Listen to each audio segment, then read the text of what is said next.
Tired of skyrocketing electricity bill of your home, factory or commercial space? Switch to solar power with AB Solar Power System. Cut your electricity bill up to 100%. Book a free consultation by our experts team. AB Solar Power Systems. Zero your electricity bill by powering a cleaner tomorrow. భారతదేశంలో English మాట్లాడే ప్రజలు త్వరలోనే సిగ్గుపడే రోజు వస్తుందంటూ కేంద్ర హోంమంత్రి అమిత్ షా వ్యాఖ్యలు చేశారు. ఆ వ్యాఖ్యలపై తీవ్ర వివాదం చెలరేగింది సార్. అండ్ రీసెంట్గా దానికి కవర్ చేసుకునే ప్రయత్నం కూడా చేశారు. Not against English but we should glorify Indian languages అని చెప్పి కామెంట్ చేశారు నిన్న. సో ఏంటి సార్, ఇంగ్లీష్ మీద అమిత్ షా మాట్లాడిన మాటల్ని ఏ రకంగా అర్థం చేసుకోవాలి? ఇంగ్లీష్ మాట్లాడే వాళ్ళు సిగ్గుపడాల్సి వస్తుందా భవిష్యత్తులో? అంటే అది కవర్ చేసుకున్నాడు ఎప్పుడు అంటే చాలా తీవ్ర వివాదం వచ్చింది. అంటే ఎవరి మాతృభాష ఎవరికైనా గొప్పది కాదని అనకూడదు అని ఎవరమో అనం, కానీ ఇంగ్లీష్ మాట్లాడడానికి సిగ్గుపడాల్సిన అవసరం ఉంది అంటే భారతీయులందరిని అవమానించినట్లే. ఇలా భారతదేశంలో అత్యధిక మంది బిడ్డలు అత్యధిక తల్లిదండ్రులు తమ బిడ్డలు ఇంగ్లీష్ మీడియంలో చదివించుకుంటున్నారు. మరి వాళ్ళంతా సిగ్గుపడే పని చేస్తున్నారా? భారతీయ జనతా పార్టీ ఎంపీలు, ఎమ్మెల్యేలు, ముఖ్యమంత్రులు, మంత్రులు అందరినీ పిలిచి మీ పిల్లలు, మీ మనవళ్ళు, మనవరాళ్ళు ఎక్కడ చదువుతున్నారో అని అడగండి. వాళ్ళు ఇంగ్లీష్ మీడియం చదవడం లేదా? ఒక్క మీరు 1% బీజేపీ ఎమ్మెల్యేలు, ఎంపీలు, మంత్రులు, ముఖ్యమంత్రులు, ఐఎమ్ ఆస్కింగ్ ఓన్లీ 1%, ఎక్కువ కూడా కాదు, 1% తెలుగు మీడియం చదువుతున్నట్టు చూపెడితే, మాతృభాషల్లో చదువుతున్నట్టు చూపెట్టండి. మీరు 1% కాకపోతే 10% కావచ్చు, అందరూ ఇంగ్లీష్ మీడియం చదివిస్తారు కదా. సో అంటే సంపన్న వర్గానికేమో ఇంగ్లీష్ మీడియం కావాలి, రాజకీయాల్లో ఎకనామిక్గా, పొలిటికల్గా, సోషల్గా ఉన్న అప్పర్గా ఉన్న వారికేమో ఇంగ్లీష్ మీడియం కావాలి, పేదవాళ్ళు మాత్రం ఇంగ్లీష్ మీడియం చదవద్దు. ఇది కుట్ర, ఇది ఒక రకమైన కుట్ర మన దేశంలో. ఎందుకంటే English is the language of mobility, language of economic upward mobility. మనకందరికీ తెలుసు. Even university of Maryland, national council for applied economic research, NCAR study ఉంది, హ్యూమన్ డెవలప్మెంట్ సర్వేని మీరు గూగుల్లో కొట్టండి వస్తుంది. University of Maryland and national council for applied economic research, NCAR study human development సర్వేలో క్లియర్గా ఎస్టాబ్లిష్మెంట్ అయింది ఏంటంటే ఇంగ్లీషు వచ్చిన వారికి ఎంప్లాయబిలిటీ ఎక్కువ ఉంటుంది, ఇన్కమ్ ఎర్నింగ్ కెపాసిటీ కూడా ఎక్కువ ఉంటుంది. మీరు ఏ ఇంజనీరింగ్ చదువుతున్న బిడ్డనైనా అడగండి, ఇంజనీరింగ్లో మంచి పరిజ్ఞానం ఉన్న వాళ్ళు కూడా ఇంగ్లీష్ రాక సాధారణ ఉద్యోగాలతో అడ్జస్ట్ అవుతూ ఉంటారు. ఒకసారి సార్ అమిత్ షా ఇంగ్లీష్ గురించి మాట్లాడారు, ఒకసారి విందాం.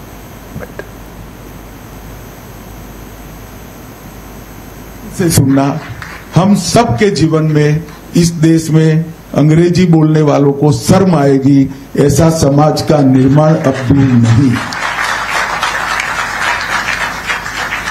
चीजों को वो ही कर पाते हैं जो करने की ठान लेते हैं। ध्यान से सुनना। అంటే మనకు మాతృభాషలో మాట్లాడుకునే గర్వపడే రోజు ఉండాలి, మాతృభాషలో మాట్లాడలేనప్పుడు సిగ్గుపడే రోజు ఉండాలంటే తప్పలేదు, అనుమానమే లేదు. మాతృభాష రాకపోతే సిగ్గుపడాల్సిందే, దానికి ఎవరికి డిస్ప్యూట్ లేదు. కానీ ఒక భాష రావడం వేరు, ఇంకో భాష రాకుండా ఉండడం వేరు. ఇంగ్లీష్ రావడం నేరం కాదు కదా. ఇవాళ నేను ఈ పొజిషన్లో ఉన్నానంటే మా నాన్న 7th క్లాస్లో నన్ను తీసుకెళ్ళి ఇంగ్లీష్ మీడియంలో అడ్మిట్ చేశారు. నేను ఎప్పటికీ చాలా ఇంటర్వ్యూలో చెప్పాను, నాకు ఏమాత్రం ఇంగ్లీష్ రానప్పుడు మా నాన్న ఛాలెంజ్ తీసుకొని నన్ను ఇంగ్లీష్ మీడియంలో చేర్పించాడు. నాకు ఇప్పటికి గుర్తు ఫాదర్ కున్నత్ అని, ఇప్పటికీ మంచిర్యాలలో ఆయన ఉన్నాడు ఇంకా. సో ఫాదర్ కున్నత్ దగ్గరికి మా నాన్న తీసుకెళ్తే మా నాన్న నన్ను ట్రైన్ చేసి పంపించాడు అన్నీ.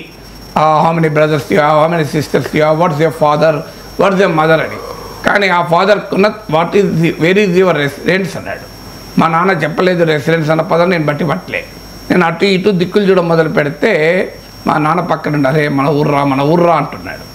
సో అప్పుడు ఫాదర్ కున్నత్ అన్నాడు, సార్ మా ఫాదర్ పేరు సదాశివరావు గారు, your son will suffer like anything. My sincere advice is let him continue in Telugu medium, ఈ కెనాట్ ఫేస్ ఇంగ్లీష్ మీడియం అన్నాడు. మా నాన్నకు నా పైన నమ్మకం ఉండి ఒక 6 నెలలు టైం ఇవ్వండి సార్, హాఫ్ ఇయర్లీ ఎగ్జామినేషన్స్ వరకు మీ క్లాస్లో ఉన్న 40 స్టూడెంట్స్లో టాప్ 20 ర్యాంక్స్లో నా కొడుకు లేకపోతే టీసీ ఇచ్చి పంపించండి sir, my father was head master, నేను మళ్ళీ నా స్కూల్లో చేర్పించుకుంటాను అన్నాడు. అది ఆయనకు నచ్చింది. ఎక్స్పెరిమెంట్ చేయొచ్చు కదా, వాళ్ళ ఫాదరే స్కూల్ హెడ్ మాస్టర్ కదా, మళ్ళీ పోయి ఆడ చేర్చుకుంటాడు. నేను ఇంట్లో కూడా చెప్పుకుంటాను సార్, సైమల్టేనియస్గా తెలుగు మీడియం పాఠాలు కూడా నేర్పుకుంటాను, అతనికి ఏం మా వాడికి ఇబ్బంది కాకుండా. యూనిట్ టెస్ట్ 1, 2, 3 అన్నీ ఫెయిల్. క్లాస్లో క్వశ్చన్లు అడిగితే తెలుగులో ఆన్సర్ తెలుసు, లవము హారము అని తెలుసు, న్యూమరేటర్ డినామినేటర్ అని తెలియదు. చాలా ఇలా అవమానాలకు కూడా ఎదుర్కొన్నాను. కానీ ఏం జరిగింది, 6th హాఫ్ ఇయర్లీ ఎగ్జామినేషన్స్కు నాకు ఇప్పటి గుర్తు, నేను మా ఫాదర్ వెళ్తే మిస్టర్ సదాశివరావు అన్నాడు ఫాదర్కున్నారు. My father was shivering down the spine, చెమటలు వస్తున్నాయి. సో గుండెజారి గల్లంతైందంటారు చూడండి, ఆ పరిస్థితి మా నాన్నది. So your son got first rank అన్నాడు. సో హాఫ్ ఇయర్లీ ఎగ్జామినేషన్స్లో తెలుగు మీడియం నుంచి వచ్చిన బిడ్డ, ఒక పల్లెటూరు నుంచి వచ్చిన అతన్ని కష్టపడి 6 నెలలు మా నాన్న English grammar, Wren and Martin, living English structures ఇవన్నీ 6 నెలలు నేర్చుకున్నాను. ఆక్స్ఫర్డ్ అడ్వాన్స్ లెర్నర్స్ డిక్షనరీ చదువుకున్నాను. సో ఏం జరిగింది ఇవాళ, నేను I was an editor of an English newspaper. I have written for all the leading English dailies in the country, the Hindu, the Economic Times, Hindustan Times, Pioneer, all the leading websites in English. And I was quoted by Financial Times, London. I was quoted by Los Angeles Times. Meeru K. Nageshwarin Financial Times and కొట్టండి, గూగుల్లో వస్తుంది మీకు. So I was quoted by John Reed, Financial Times, Delhi Bureau Chief. So ఎలా వచ్చింది English, దేశంలో ఉన్న అన్ని TV ఛానళ్ళతో పాటు BBC, వాయిస్ ఆఫ్ అమెరికాలో కూడా మాట్లాడాను. సో ఒక రాంగ్ నోషను, అంటే నాకు తెలుగు వచ్చు ఇంగ్లీష్ వచ్చు కదా బ్రహ్మాండంగా, మీకు తెలుగులో పద్యాలు చెప్పగలను, ఇంగ్లీష్ వచ్చు, ఈక్వల్గా వచ్చు. మళ్ళీ మీరు ఇంగ్లీష్లో అర్ధగంట ఉపన్యాసం ఇవ్వండి, నేను తెలుగులో పాయింట్ కూడా నోట్ చేసుకోకుండా ట్రాన్స్లేట్ చేయగలుగుతాను, సింగిల్ పాయింట్ నోట్ చేసుకోకుండా. తెలుగులో మాట్లాడమని అర్ధగంట, సింగిల్ పాయింట్ నోట్ చేసుకుని ఇంగ్లీష్లో ట్రాన్స్లేట్ చేయగలుగుతాను. మరి ఎలా వచ్చింది, అందువల్ల ఒక భాష వస్తే ఇంకో భాష రాదని, రాకపోవడం వల్ల ఆ భాష మాకు వద్దని, ఎందుకు మనం అబద్ధాలు చెప్పాలి ప్రజలకు? ప్రజలకు ఇవాళ ఇంగ్లీష్ నేర్చుకుంటే ఎకనామిక్ మొబిలిటీ ఉంది, అవునన్నా కాదన్నా. English is the language of global commerce, English is the language of global politics.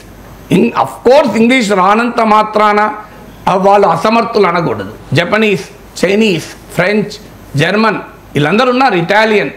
So కానీ మనకు ఈవెన్ చైనా వాళ్ళు కూడా ఇలా పెద్ద ఎత్తున ఇంగ్లీష్ నేర్చుకుంటున్నారు. సో ఇండియా ఇన్ఫర్మేషన్ టెక్నాలజీ రంగంలో, మనము సాఫ్ట్వేర్ రంగంలో ఇంత అద్భుతమైన విజయం ఇప్పుడు చైనా వాడు కూడా సాధించలేదు విజయం. చైనా వాడు హార్డ్వేర్లో ఉన్నాడు. అందుకే జింపింగ్ బెంగళూరు వచ్చినప్పుడు అన్నాడు, చైనీస్ హార్డ్వేర్ ఇండియా సాఫ్ట్వేర్ మధ్య మ్యారేజ్ ఉంటే ప్రపంచాన్ని శాసించగలమని. కానీ చైనా వాడు ఇంత గ్లోబల్ ఫ్యాక్టరీగా ఎమర్జ్ అయినా సాఫ్ట్వేర్లో డెవలప్ కాలేకపోయాడు చైనా వాడు, ఫ్రాన్స్లో డెవలప్ కాకపోయాడు, జర్మనీ వాడు కాలేకపోయాడు, జపాన్ వాడు కాలేకపోయాడు. జపాన్ టెక్నాలజికల్ మార్వెల్ కదా జపాన్, ఎలక్ట్రానిక్స్ రంగంలో చూడండి మీరు, జపాన్ యొక్క గొప్పతనం అర్థమవుతుంది. మరి వీళ్ళెవరు సాఫ్ట్వేర్లు ఎందుకు లేరు? ఎందుకు మైక్రోసాఫ్ట్ అధినేత, గూగుల్ అధినేత ఇండియన్సే ఉన్నారు? మన సిలికాన్ వ్యాలీలో మీరు ఎక్కడన్నా అమెరికా రోడ్డు పైన నిలబడి అప్పారావుని గట్టిగా పిలిస్తే 10 మంది వెనక్కి తిరుగుతారని నేను నవ్వుతూ అంటుంటాను జోక్గా. అంతమంది మన వాళ్ళు ఎందుకున్నారు తెలుగు బిడ్డలు? జపనీస్కు టెక్నాలజీ లేదా, చైనీస్కి లేదా, ఫ్రెంచ్ లేదా, జర్మన్ లేదా? మరి వాళ్ళు ఎవరు ఎందుకు రాలేకపోయారు? దానికి ఆన్సర్ ఉండాలి కదా. రష్యన్ ఎందుకు కాలేకపోయారు? ఇండియన్స్ ఎందుకు అయ్యారు?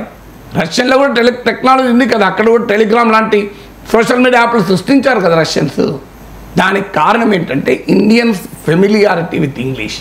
మనకు ఆ ఫెమిలియారిటీ విత్ ఇంగ్లీష్ ఐటీ రంగంలో మనం విజయం సాధించడానికి కారణమైంది. ఎందుకో నరేంద్ర మోడీ ముఖ్యమంత్రిగా ఉన్న గుజరాత్లోంచి ఐటీ పుట్టలేదు, చంద్రబాబు నాయుడు ముఖ్యమంత్రిగా ఉన్నప్పుడు ఉమ్మడి ఆంధ్రప్రదేశ్ నుంచి పుట్టింది. ఎందుకంటే గుజరాతీస్కు, బెంగాలీస్కు, మలయాళీస్కు మనకు వచ్చినంత ఇంగ్లీష్ రాదు. అందుకని అక్కడ తెలుగు మీడియంలో నేను నేర్పారు వాడ చాలా రోజుల పాటు ఇంగ్లీష్ మీడియం ఎలో చేయలేదు. మీకు బెంగాల్లో తెలుగు మీడియం మేము వామపక్ష ప్రభుత్వాలు ఉన్నప్పుడు మాతృభాషలోనే చదువు చెప్పారు. సో అందువల్ల మాతృభాషలో చదువు చెప్పడం సైంటిఫిక్, దాంట్లో ఏమీ డిస్ప్యూట్ లేదు. మాతృభాషలో అమిత్ షా అదే ఇంటర్వ్యూలో అన్నట్లు భాష సంస్కృతికి కారణం. మీకు తెలుగులో ఉన్న అందమైన ఆటవెలది పద్యం, తెలుగులో ఉన్న కందం పద్యం, సీసం పద్యం వింటే కలిగే ఆనందం మీకు ఇంగ్లీష్లో పద్యం వింటే కలుగుతుందా? ఇంపాసిబుల్. మనకు మీకు విలియం వర్డ్స్వర్త్ ఇంగ్లీష్ పోయట్రీ కన్నా నన్నయ్య తెలుగు పద్యం వింటేనే ఆనందం వేస్తుంది, దాంట్లో ఏం డిస్ప్యూట్ లేదు. కానీ ఇంగ్లీష్ మాట్లాడేవాడు సిగ్గుతో తల వంచాలి అనేది ఎక్కడి దాకా ఎక్స్ట్రీమ్. ఇదే అమిత్ షా భారతీయ ఆత్మ హిందీ అని చెప్పి అసలు అందరూ హిందీ నేర్చుకోవాలి అని అన్నారు. మరి మా మాతృభాషకు మీరు ఎక్కడ గౌరవం ఇచ్చారు? ఒకవైపు ఏమో మాతృభాష అందరికీ రావాలి అంటున్నారు, కరెక్టే. మరి మీ భారతీయ ఆత్మ హిందీ ఎందుకు అయింది, తెలుగు ఎందుకు కాదు? భారతీయ ఆత్మ, నేను అందుకే అన్నాను, భారతీయ ఆత్మ హిందీ అయితే మా తెలుగు ఏమవుతుంది, ప్రేతాత్మ అవుతుందా? మా తెలుగు ఎందుకు భారతీయ ఆత్మ తెలుగు, కన్నడ, మలయాళ, పంజాబీ, సింధీ, పంజాబీ, బెంగాలీ ఇవన్నీ కూడా భారతీయ ఆత్మే. గుజరాతీ, మరాఠీ, కాశ్మీరీ ఇవన్నీ కూడా భారతీయ ఆత్మ. కానీ హిందీ ఒకటే భారతీయ ఆత్మ అంటున్నారు. అంటే ఏమి సాధించదలుచుకున్నారు భారతదేశాన్ని? ఇవాళ ఇంగ్లీష్ రాని బీహార్ ఎక్కడుంది, ఉత్తరప్రదేశ్ ఎక్కడుంది, రాజస్థాన్ ఎక్కడుంది, మధ్యప్రదేశ్ ఎక్కడుంది, ఛత్తీస్గఢ్ ఎక్కడుంది? ఇంగ్లీష్ బాగా వచ్చిన తమిళనాడు, కర్ణాటక, తెలంగాణ, ఆంధ్రప్రదేశ్ ఎక్కడుంది? అర్థం చేసుకో. కేరళ ఎక్కడుంది? అర్థం చేసుకోవాలి కదా. సో అందువల్ల మరి అమిత్ షా అసలు ఒక భాష పట్ల, భాష ఇవాళ బ్రిటన్ కన్నా ఎక్కువ మంది ఇంగ్లీష్ తెలిసిన వాళ్ళు ఇండియాలో ఉన్నారు. సో లాంగ్వేజ్ పట్ల ఎప్పుడు ద్వేషం ఉండకూడదు మనకు. మాతృభాష పైన ప్రేమ ఉండాల్సింది. నేను తెలుగువాడిగా గర్వపడతాను, కానీ కన్నడ పట్లనే కాదు, ఫ్రెంచ్ పట్ల నాకేం వ్యతిరేకత లేదు, ఉండాల్సిన అవసరం లేదు. లాంగ్వేజ్ అందులో ఇంగ్లీష్ ప్రపంచాన్ని ఇవాళ నడిపించే, శాసించే భాష. అవునన్నా కాదన్నా మన ఇవాళ డొనాల్డ్ ట్రంప్తో సంబంధాల కొరకు ఆరాటపడుతున్నాను తప్ప ఇమాన్యుయల్ మ్యాక్రాన్ తోనో ఇంకెవరితోనో జర్మన్ ఛాన్సలర్తో సంబంధాల గురించి బాధపడుతున్నావా? ఎందుకు డొనాల్డ్ ట్రంప్కు కేంచో ట్రంప్, నమస్తే ట్రంప్ అని చెప్పి హౌడీ మోడీ అని పెట్టి అమెరికా ప్రెసిడెంట్కు మీకు హూస్టన్ నుంచి అహ్మదాబాద్ వరకు మోడీ అపారమైన గౌరవం ఇచ్చాడు కదా. ఎందుకు మరి జపాన్ ప్రైమ్ మినిస్టర్కి ఇవ్వలేదు? ఎందుకు మరి జర్మన్ ఛాన్సలర్కి ఇవ్వలేదు? ఎందుకు ఫ్రాన్స్ ప్రెసిడెంట్కి ఇవ్వలేదు? ఎందుకు రష్యన్ ప్రెసిడెంట్కి ఇవ్వలేదు? రీజన్ ఉండాలి కదా. ఎందుకు డొనాల్డ్ ట్రంప్ ఇది ద మోస్ట్ పవర్ఫుల్ మ్యాన్ అని చెప్తే అంగీకరించడం వల్లనే కదా. మరి డొనాల్డ్ ట్రంప్ భాష ఇంగ్లీషే కదా, ఎందుకు సిగ్గుపడాలి మనం? సో అందువల్ల ఇప్పుడు కూడా let us not have hate towards any language. Language is only ఒక సాధనం. ఖచ్చితంగా మాతృభాషను ప్రేమించాలి. భాష మన సంస్కృతి, భాష మన వివేకము, భాష మన ఆలోచన, భాష మన శ్వాస. కానీ ఇతర భాషల పట్ల వ్యతిరేకత అవసరం లేదు. అమ్మ భాషే, అనుమానమే లేదు. కానీ అదే సమయంలో జీవితంలో మనుగడ సాధించడానికి ఏది ఉపయోగపడితే అది ఉపయోగించాలి. అందుకే ఉపనిషత్తులు చెప్తాయి, let the noble thoughts come to us from every side. మంచి ఆలోచనలు అన్ని వైపుల నుంచి రానివ్వండి అని ఉపనిషత్తులు చెప్పాయి. మంచి ఆలోచనలు ఇంగ్లీష్లో ఉంటే రావద్దని చెప్పాయి ఉపనిషత్తులు. మంచి ఆలోచనలు మాతృభాషలో నుంచే రావాలని ఎక్కడ ఉపనిషత్తు చెప్పలేదు. అందువల్ల అమిత్ షా ఉపనిషత్తులను ఫాలో కావాలి కదా.